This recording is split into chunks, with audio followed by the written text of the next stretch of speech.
মুখ্য নির্বাচন commissioner Ganesh Kumar total 12টি রাজ্যে এসআইআর এর ঘোষণা করেছিল। 11টা রাজ্যে কোনো হুলুস তুলুস নেই, কোনো একটা আওয়াজ সোশ্যাল মিডিয়াতে শুনতে পাওয়া যায়নি। যত আওয়াজ শুনতে পাওয়া যাচ্ছে আমাদের পশ্চিমবঙ্গে। এই যে পিসি এবং ভাইপো ওনারা দুজন মিলে এসআইআর কে আটকানোর জন্য যে সমস্ত প্ল্যান খাটিয়েছিল সমস্ত প্ল্যান কিন্তু তাদের ব্যর্থ হয়ে যায়। সফল একটা প্ল্যানও হয়নি। শেষমেশ তারা কিন্তু এখনো পর্যন্ত চেষ্টা ছাড়েনি, এখনো চেষ্টা চালিয়ে যাচ্ছেন এসআইআরটাকে আটকানোর জন্য। শেষমেশ কি করলো, সোজা মুখ্য নির্বাচনের কমিশনার গণেশ কুমারকে চিঠি লিখলেন।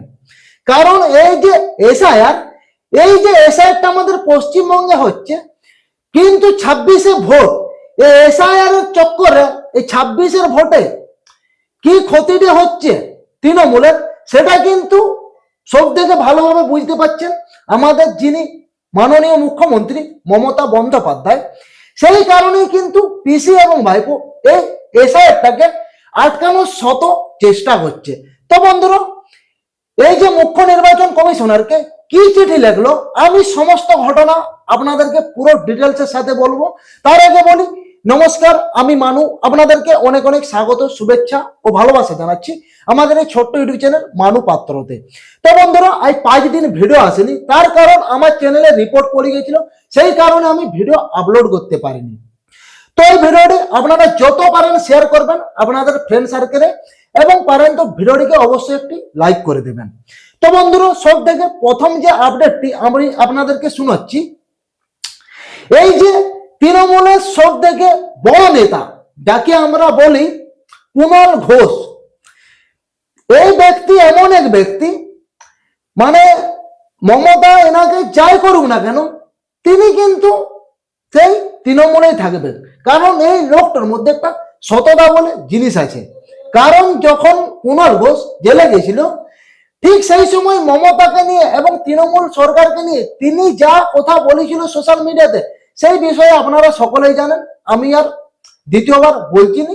তারপরেও কিন্তু তিনি তৃণমূলেই আছেন, এইটাকে বলা হচ্ছে একটা সততা। কিন্তু এই কুণাল ঘোষ আগামীকাল মানে সোমবার বাথরুমে পা পিছলে পড়ে যায় এবং তার ডান পায়ে গুরুতর চোট পায়, সার্জারিও পর্যন্ত করতে হবে এবং সরলেগের একটি প্রাইভেট নার্সিং হোমে তিনি ভর্তি আছেন। তো সেই প্রসঙ্গে আর একটি ঘটনা ঘটে গেল, মানে এই যে সোমবারে কুণাল ঘোষ তিনি একদিকে যেমন পা ভাঙালেন, আর একদিকে আমাদের ভাইপো অভিষেক বন্দ্যোপাধ্যায় তিনি কিন্তু একটি ভার্চুয়াল বৈঠক করে বসলেন এসআইআরটাকে আটকানোর জন্য। কিন্তু কুণাল ঘোষ সরলেগের নার্সিং হোমে থাকাকালীন ওই যে ভার্চুয়াল বৈঠকটি হলো সেই বিষয়ে তিনি একটি ছোট্ট পোস্ট করেন সোশ্যাল মিডিয়াতে। সেই পোস্টে তিনি কি লিখেছেন সেইটা আমি আপনাদেরকে আগে পড়ে শোনাই। তিনি লিখেছেন, সর্বভারতীয় সাধারণ সম্পাদকের ভার্চুয়াল বৈঠক, আজ হাসপাতাল থেকে শুনলাম বহু জরুরি নির্দেশ, দুপুরে বাথরুমে পড়ে যায়, মাথা কোমর পায়ে চোট, প্রথমে এক্সরে তারপর স্ক্যান, মাথার আঘাত বাইরে, ভিতরে বিপদ নেই, তবে পা ভেঙেছে, অস্ত্রোপচার জরুরি, দুপুরে ভর্তি, কাল সকালে অপারেশন করবেন ডক্টর সুদীপ বন্দ্যোপাধ্যায়।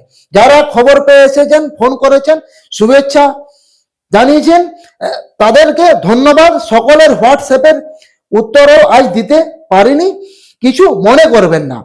আর আপাতত অন্তত 2 মাস কোনো আমন্ত্রণ কর্মসূচিতে যেতে পারবো না, খারাপ লাগছে, অনেক কথা দেওয়া ছিল, আমি ক্ষমা প্রার্থী। তিনি একজন বড় মানুষ, অবশ্যই অনেকেই তার আমন্ত্রণ থাকে, অনেক পার্টিতে ভাষণ টাষণের ব্যাপার থাকে, সেই বিষয়ে তিনি হয়তো যেতে পারবেন না, এই বিষয়ে বলিছে। কিন্তু এই দিকে আরো একটি ঘটনা ঘটে গেল, আমাদের মাননীয় মুখ্যমন্ত্রী মমতা বন্দ্যোপাধ্যায় সোজা মুখ্য নির্বাচন কমিশনার গণেশ কুমারকে চিঠি লিখলেন।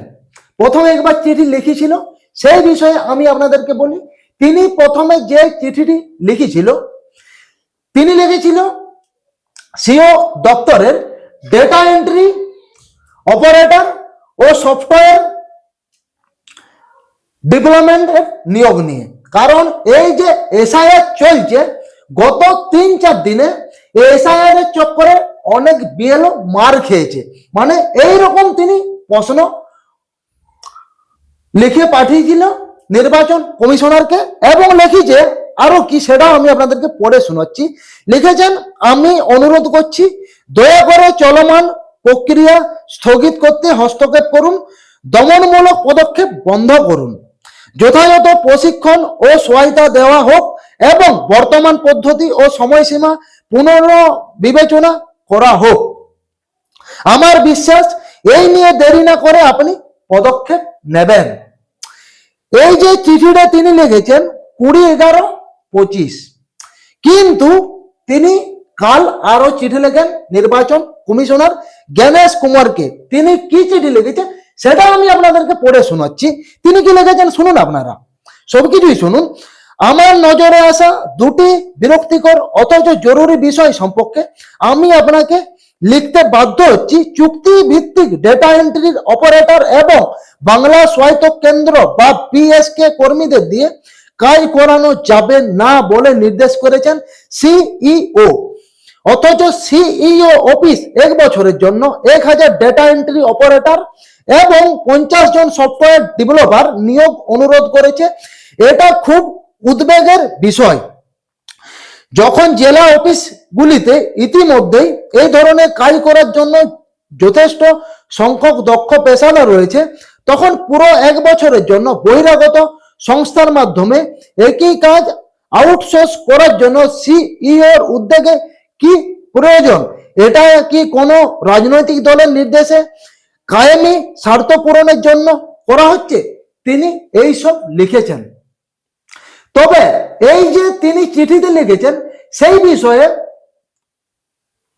মনোজ আগরওয়াল একটি সাংবাদিক বৈঠক করে তিনি কি বক্তব্য পেশ করেছে সেইটি আপনারা আগে শুনুন, তারপর আমি আপনাদেরকে বলছি।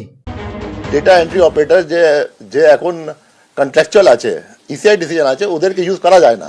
মাঝে একটা কমপ্লেন্ট হয়েছিল এখানে, মতলব ইসিআই থেকে এসেছিল, ইনকোয়ারি করে রিপোর্ট গিয়েছিল ইসিআই কাছে। তো ইসিআই ওই সময় ডাইরেকশন দিয়েছিল কি কোনো কন্ট্রাকচুয়াল ডেটা এন্ট্রি অপারেটর কে ইউজ করা যাবে না ফর ইলেকশন রিলেটেড ওয়ার্ক। আমরা যেটা আছে ডেটা এন্ট্রি অপারেটর জন্য ইসিআই সঙ্গে আলাপ করলাম। ইসিআই বিহারে বললো বিহার এসআইআর হয়ে গেছে, বিহারে একটা টেন্ডার হয়েছে, ওরকম টেন্ডার আপনারা ফ্লোট করতে পারেন। এই জন্য আমরা টেন্ডার ফ্লোট করেছি যেটা আছে।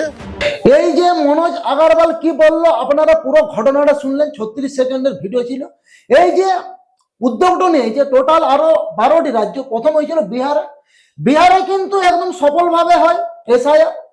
বিহারের মানুষ পর্যন্ত চেয়েছিল যে এসআইআর হোক, কারণ বিহারে যে সমস্ত দুর্নীতি রাজনৈতিক পরিস্থিতি তৈরি হচ্ছিল দিনকে দিন, মানুষ কিন্তু বুঝতে পেরেছিল।